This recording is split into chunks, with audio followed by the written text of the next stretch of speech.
Hi, this is Corey Johnston, and today's lesson is going to come from the first chapter in the book of Ezekiel. And the first foundational fact we want to proceed from is the meaning of Ezekiel's name.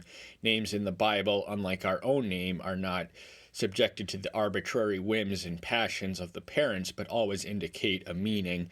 So Ezekiel's name means El strengthens, and he would need El's strength while he was prophesying in Babylon, which would have been a difficult adjustment for one who had lived or who had spent the first few decades of his life in Israel. And like many of the captives, now they found themselves in a foreign land under the mercy of foreign oppressors who did not respect their dietary or other laws, so it would have been quite an adjustment.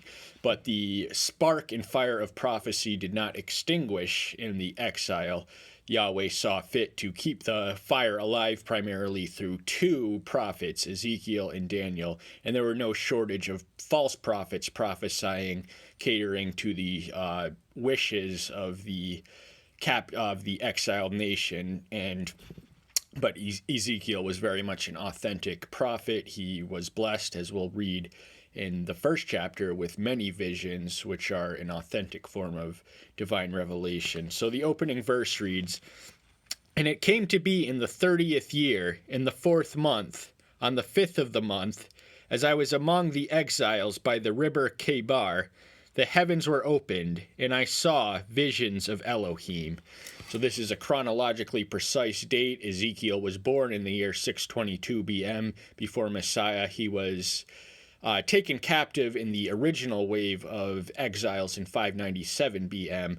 So this would have taken place, and now he was 30 years old.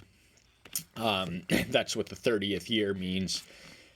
So he would have been the same age that the Messiah began to minister, and that was also the age at which, as prescribed in Numbers 4:1 through 3, that Levitical ministers were authorized to begin conducting their duties. And so this would have taken place in 592 BM, and the river Chebar was an attachment of the river which ran through Babylon, which is either the Tigris or Euphrates. I honestly can't remember one.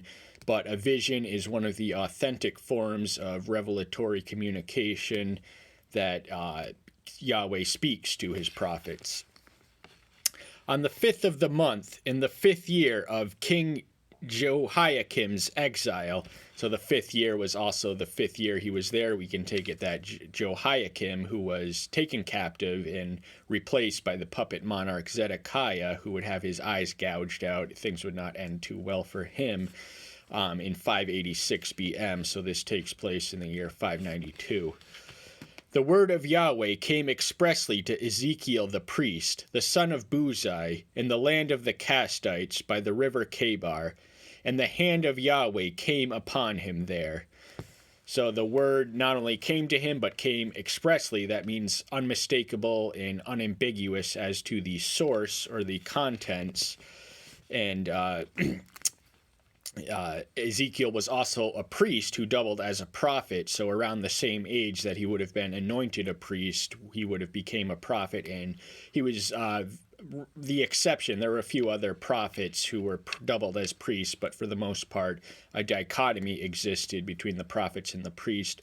The priests were lax in their duties and in ministry, and the prophets often targeted them for their rebukes.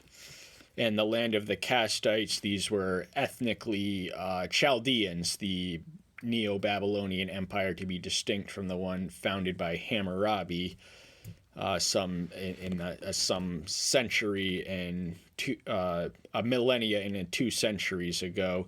And the hand of Yahweh, he is an invisible creature. He does not have literal hands, but we often anthropomorphize him, because the way to explain the unfamiliar is to approach it from the familiar foundation. And I looked and saw a whirlwind coming out of the north, a great cloud with fire, flashing itself, and brightness was all around it, and out of its midst, like glowing metal, out of the midst like of the fire, So this was an awesome spectacle to behold, and one that was distinctly divine, and this was not a hallucination or a deception, but an actual vision. These visual elements were very much there, and fire and brightness are two of the qualities alluded to in this passage. And out of the midst of it came what looked like 4 living creatures, and this was their appearance. They had the likeness of a man, and each one had 4 faces, and each one had 4 wings. And their feet were straight feet, and the soles of their feet were like the sole of a calf's foot, and they sparkled the appearance of polished bronze. Now these living creatures also appear in Revelation 5:8 and a few other places, but they are repeated throughout the book of Revelation, which relies heavily on Old Testament precedents in order to communicate what was necessary for that. But we're going to comment on that more extensively in a few more verses. But the 4 faces and 4 wings means that there were 4 of them, and they each had their own face and own wings, and their feet were straight. Soles of feet were like the soles of a calf's foot, so they had an animalistic likeness to them, and they had a polished bronze exterior. And under their wings of their 4 sides were the hands of a man, and each of the 4 had faces and wings. So they combined not only animalistic qualities, but human qualities as well. And these were they were neither animal nor human, but heavenly creatures, most likely angels or something closely related thereto. Their wings touched one another. They did not turn when they went, but each one went straight forward.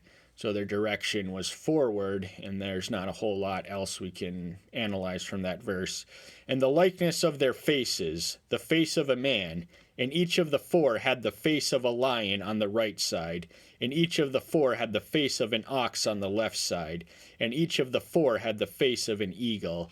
So therein we read the 4 faces: man, lion, ox, and eagle, and these are repeated in Revelation 5:8, and they are presented in the order which are synonymous with the gospel presentations. So the first to appear is the lion, and this is commensurate with Matthew's gospel emphasis, which emphasized he wrote to a primarily Jewish audience. Lions were symbolic of royalty, and his primary message was to proclaim the Messiah as the King of the Jews. And Mark emphasized his servant aspects, which were likened to an ox, and Luke portrayed the Son of Man helping and healing and man and all their infirmities, and John represents the divine aspect of Yahshua, commenting on his pre-existence amongst other things. And that is likened to an eagle, which soars to the heavens where Yahweh's home is.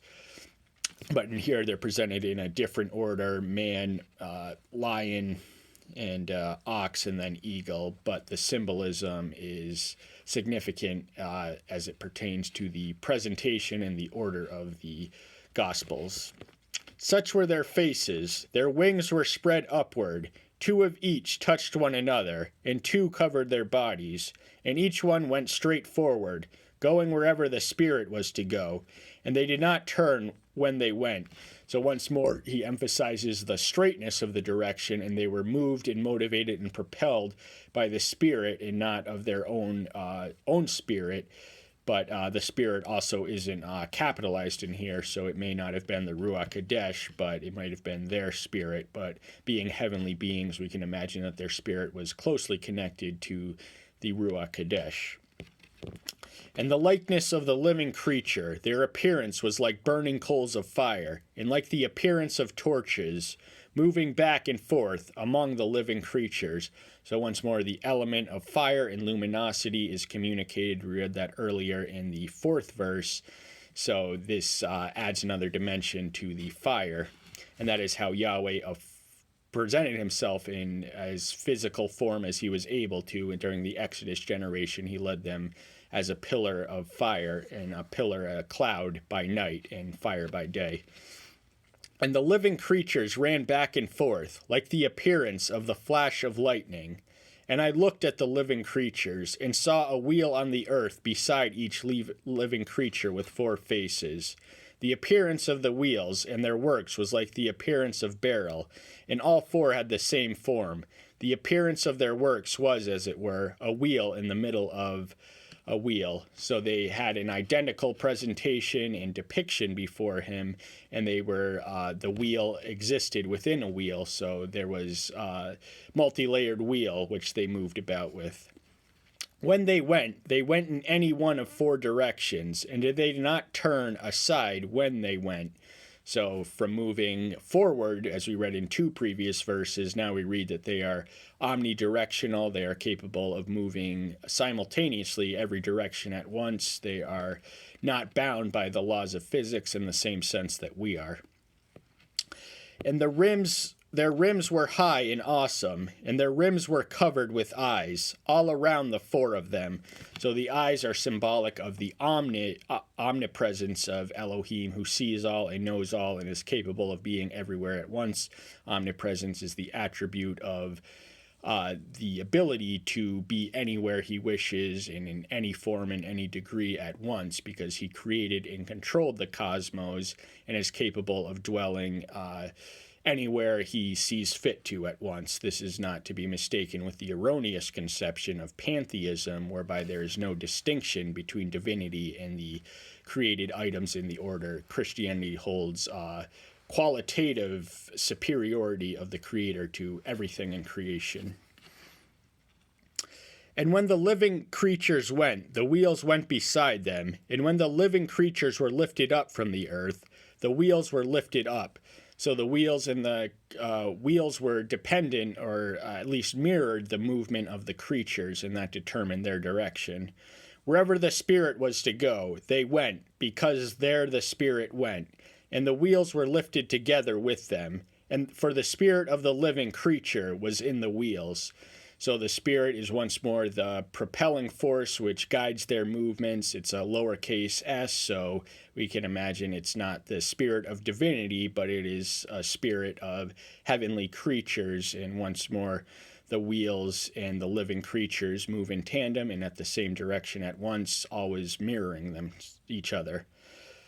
When those went, these went. When those stood, those stood. And when those were lifted up from the earth, the wheels were lifted up together with them. For the spirit of the living creatures was in the wheels. So once more, the Spirit is the moving force and the propeller of the movement of the living creatures, and the Spirit existed, we learn, within the wheels, which are simultaneously mirror the directions and movements of the creatures they belong to, or were attached to. And a likeness was over the heads of the living creatures, an expanse like the appearance of an awesome crystal, stretched out over their heads. So an awesome crystal would have been a semi-precious stone, or a precious stone, which would have been an item of wealth and great value, and the figures of divinity and prophecy are often likened to in terms of, and we read it was a likeness, so it wasn't exactly identical, but they bore a certain physical similitude to this precious stone. And under the expanse their wings were straight, one toward another. Each one had 2 which covered one side, and each one had 2 which covered the other side of the body. And when they went, I heard the noise of their wings, like the noise of many waters, like the voice of El Shaddai, a tumult like the noise of the army.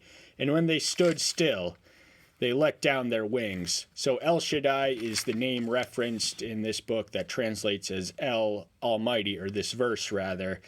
And the noise of the wings is the noise of many waters, and the voice of Elohim comes to us in a variety of manifestations and forms, such as, for instance, he speaks to us through his word, and when his word fails to penetrate the recipient of his word, he speaks to us in works, which are physical calamities and disasters, such as storms, tsunamis, etc., etc. And a voice came from above the expanse that was over their heads. When they stood, they dropped their wings. And above the expanse over their heads was the likeness of a throne, in appearance like a sapphire stone, and on the likeness of the throne was a likeness as the appearance of a man high above it. So once more, the animalistic features have been described in some detail, but once more it combines elements of a man or a human, and the likeness of a throne conveys the image or impression of royalty, and sapphire stone is once more a precious stone, which bears a certain physical similitude to the vision he beheld. And from the appearance of his waist and upward, I saw what looked like glowing metal, with the appearance of fire all around within it. And from the appearance of his waist and downward, I saw what looked like fire, and brightness all around. So once more, the element of fire has a prolific presence in this vision. This is perhaps the third or fourth time we've read of it. I haven't honestly been keeping track, but it is somewhere in that range. And now the appearance of his waist upward would have been glowing metal. We earlier read that it was likened to bronze, and that is distinct from the waist downward, which was likened to fire once more. And it was the nature of the fire was luminous enough to have brightness all around surrounding the figure from which it came. As the appearance of a rainbow in a cloud on a rainy day, so was the appearance of the brightness all around it. This was the appearance of the likeness of the esteem of Yahweh. And when I saw it, I fell on my face, and I heard a voice of one speaking. So after beholding the visible elements of this vision, the visions are almost always supplemented by an audio message. Hence, the prophetic message clearly entails a spoken message, which they repeat at the behest and on behalf of the one who imparts it to them.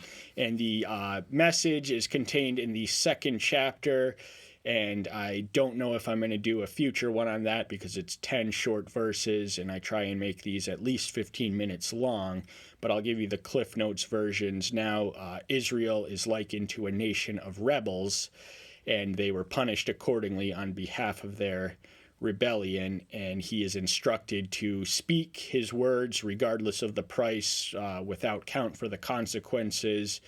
And if they refuse, that is tantamount to their rebellious nature. Now, Ezekiel would have been familiar with the pre-exilic Jews and their idolatry and rebellion.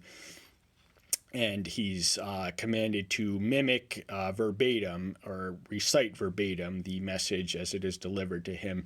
So the prophetic message, there's rarely ever any creative element to it. It is always and only derived from a superior source, divinity, and that is the authority through which prophets speak.